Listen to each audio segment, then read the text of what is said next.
অহরহ তব আহ্বান প্রচারিত, শুনি তব উদার বাণী, হিন্দু বৌদ্ধ শিখ জৈন মুসলমান খ্রিস্টানি। মাননীয় মুখ্যমন্ত্রী মমতা বন্দ্যোপাধ্যায় আমাদের দলের সর্বোচ্চ নেত্রী। তিনি যেভাবে সংগতির দৃষ্টান্ত স্থাপন করেছেন, সারা ভারতবর্ষে এই ধরনের দৃষ্টান্ত স্থাপন করার মতন কোনো নেতৃত্ব নেই।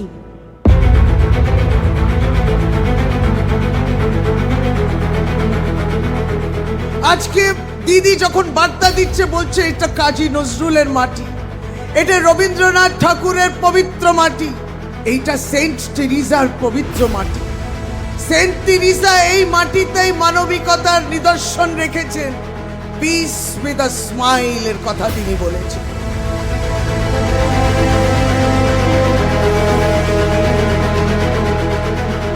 ধর্ম নিরপেক্ষতার কারণে যে সব থেকে আগে যে 5টা দেশ যার নাম নেওয়া হয়, সেটার মধ্যে ভারতবর্ষ আছে।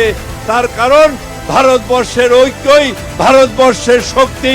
সেই ঐক্য হিন্দু মুসলিম শিখ ইসাই আমরা সবাই ভাই ভাই একসাথে এগোতে চাই, ভারতবর্ষ এক থাকতে চাই, সেটাই ভারতবর্ষের শক্তি। সর্বধর্ম সমন্বয়ের জায়গা হচ্ছে ভারতবর্ষ। ভারতবর্ষের সংবিধান বলে সেকুলারিজমের কথা। ভারতবর্ষের সংবিধান ডেমোক্রেটিক রিপাবলিক অফ ইন্ডিয়া।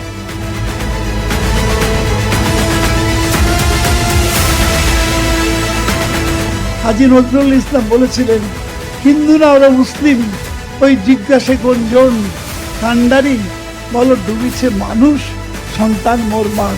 আমাদের দেশের সংবিধান ওই মানুষের কথাই বলেছে। তার গায়ে কি রক্ত আছে সেটা দেখার দরকার নেই।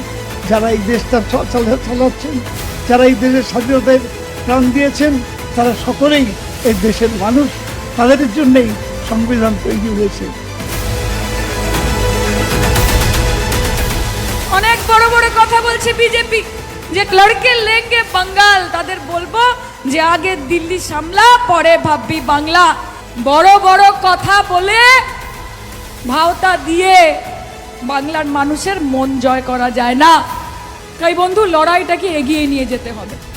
যত ইচ্ছে পাঠাও মোদি, যোগী, শাহ, বর্মা, ভান্ডারী, মমতা বন্দ্যোপাধ্যায়কে সবাই চায় উন্নয়নের কাণ্ডারি। তাকে ছাড়া কোনো কথা বাংলার মানুষ বোঝে না।